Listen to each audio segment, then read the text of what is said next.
A couple weeks ago, I was the side character in some internet drama, though it wasn't. Moistcritical. Boo! We're coming after you next, boys. So apparently this guy has 10 million followers. Ooh. And it really is. That's really how this whole place is. Even for you guys. I mean, I can't tell you how many redheads messaged me saying, Mike, Moistcritical is covering. He has 11. So what? He sucks. You know? So having the 10 million is what makes him good. You know, this is like that Mr. Beast syndrome. Because Mr. Beast is rich, because he's so big, therefore he good. No, this guy's terrible. And in fact, he did a awful retelling of the incident. He didn't look into it. He got every detail wrong.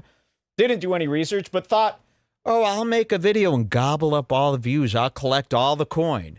Sticking my nose into a Twitter trend I got no business being involved in. So it was interesting to watch this because he didn't know the story. It was like the laziest reporting. I'd be more excited to be on like Tommy NC 2010's stream than this guy. And it was funny. It really opened my eyes to, you know, and I hope some other listeners, when you're watching this guy, well, what else is he sloppily and lazily reporting? You know, what else is this bedroom tuber getting wrong? I just, you know, the time is over. It's time to evolve. You can't just sit in front of your webcam with your Apple headphones talking into the webcam in your bedroom anymore when you're making millions of dollars. Sorry, you got to put some of that money to work. You got to evolve the whole thing and do something different. So we're in his little bedroom. We've got, here's all I need to know. If you hang a YouTube plaque, you're my enemy. That's all I need to know. There you go. If you hang, and then I'm thinking, I'm seeing this sign that says moist, and I'm thinking, ew, did he like choose this name because moist is an uncomfortable internet word? This to me is worse than let's go. Moist. Oh, that really makes, have you heard a girl say, oh, the word moist? Oh, I'm sorry that. Oh, it makes me so, does it? Or did you hear that? Is that a meme that you mistook for your own reality? So, of course, you know, and this really represents how he just jumps on a trend and takes it for his own, like Ethan Klein. He even took the word moist. Not your word. That's the internet's cringe little word. And it's not cringe. The word moist perfectly exactly. That's what I meant. It's cringe. What it's supposed to yes. What I meant by cringe. It's a great word. Yes, thank you. What I meant by cringe was that it's cringe to say moist is uncomfortable. That's what I mean. It's very silly. It's not your idea. It's very similar to, I think I just threw up in my mouth a little bit. You didn't. You heard somebody else say that. Now you're using this as your own personality. I found that to be heinous. This guy is the pits. Cut the cord, folks. Someone says in the chat he did make a follow-up video. Yes, and I just wanted to say he made a video apologizing. Being yeah, like, well, that's what we're going to show. Here, look, I've got it. So he made this video. Salvo and I were completely dissatisfied, but as a joke, I mean, we don't really give a fuck. But Salvo started going after him all day, saying, what is this bullshit video?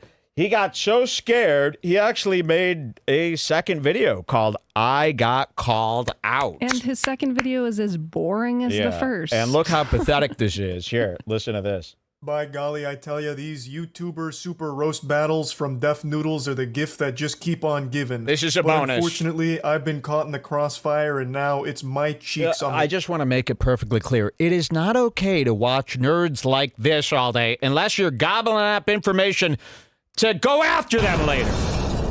You're only supposed to watch this as a gag, as a hate, because you hate him.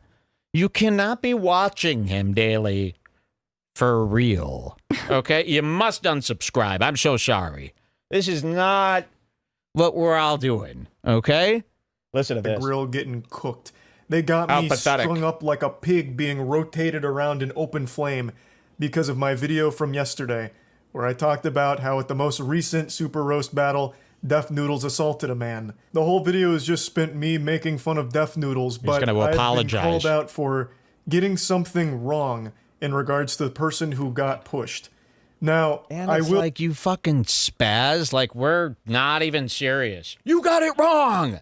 And then he actually made an apology video. Well, let's scare him more.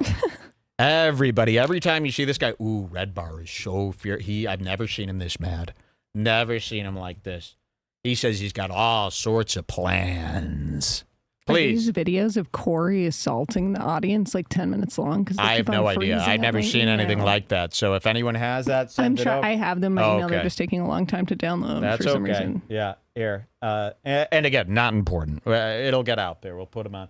I just want to hear how this guy apologizes like a complete loser, some bonus material. I will fully admit I didn't know the whole context of the person who got pushed. I assumed it was just another audience member going up there to deliver a roast, as we saw in the last one. But apparently there's a very deep lore between him and Def Noodles, and it's so deep that it makes Tolkien's work look like creative writing done by a child. Don't listen to his comparisons. There's so many twists and turns with so many layers to this onion, it's remarkable.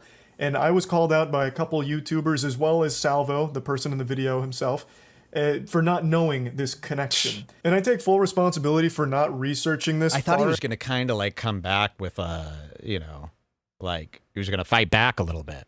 No. But it's just, I take total responsibility for this lack of awareness. Like, what kind of a fucking fool are you? What a fucking pussy. Enough, I just made the assumption that it was like the first super roast battle where it was just random people that Def Noodles... I mean, this guy also, not that it matters, he's about this tall. Really. I mean, this guy might be 5'1". He was a commentator at one of the boxing matches. That's how far this clout could go. They made him a commentator of a boxing match because he has a big account. And I couldn't believe he was so miniature. I mean, he's a freak. He's very similar to that guy outside that bar, that speakeasy with the cripple that I was talking about. Yes, what's the password? He's very similar to that guy. Lured in here, probably with the false pretense that I was going to be a popular stream or something. I didn't know that there was anything deeper to it, and I'm sorry for that. Oh, I wish I did know that, We got him to say because sorry. If I did, I would have made a lot more jokes about it. Because apparently Def Noodles invited Salvo was the guy on the stage, invited him there to perform roasts. His whole thing was pull up or shut up. So Salvo said bet and pulled up. And in response to that, Def Noodles got so upset his blood was boiling, eyes rolled into the back of the skull, and he was overcome with the devil. So he lashed out and gave him like a hockey body check from behind, sending him off stage. Redbar.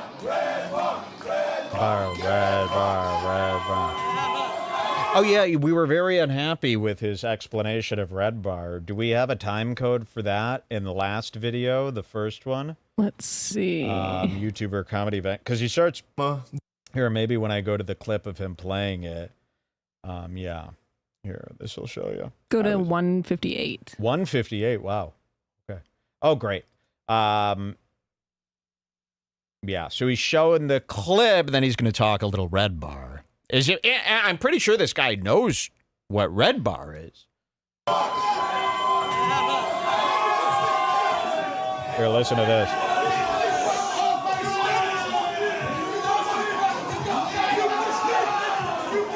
At first I thought this was staged, because it looks like something straight out of the WWE. I was half expecting Stone Cold Steve Austin to come out with a beer and a chair and hit Def Noodles in the back with it. But it wasn't. This is as raw as it gets. Def Noodles truly did blast through the door like the Kool-Aid Man and shove this guy into the crowd. Now, I don't know who the guy is on stage, and I also don't know what they're chanting. It's like a fucking Yanny and Laurel situation here. I really hear a bunch of different things. At first, I thought they were chanting ringworm. And I started connecting. And that's why we were getting so mad. It's like the whole story was online. Like, how did you even watch that clip without figuring out the other pieces of the story? Because it was all kind of available as one. So that means you just saw this clip, didn't ask any more questions, just went in, thought you'd make a video, earn a couple $1,000 off AdSense, and go on your merry way. Not today. Dots and doing some mental gymnastics to figure out how the fuck that made sense. So I thought he was up there accusing Def Noodles of having a ringworm. No. And everyone started chanting No one ringworm. thought that. But then I started like really trying to digest it like a fucking audio engineer trying to get into the weeds of it. And then I kept hearing rebar. And then that didn't make any sense to me either, because what, are they all fans of like construction? Why would they be chanting about rebar? So I then turned to the comment section to figure out if anyone knew what they were saying. and it turns out he was chanting Redbar, which is apparently a show that makes fun of Death Noodles sometime. So he was getting the crowd to turn against Death Noodles by chanting Redbar, I think. That's the lead. Think. Okay, well then don't do a video if you just think. Okay, you gotta know if you want that money. Give the money to us. Huh? Wouldn't that be nice? Give the money you made from the videos to us. We'll donate it to a nice black charity. I gotta take another break. I gotta get some water and cool down before I get sick. We'll be right back with much more on our little Redbar show. See you soon. Just the intro, folks.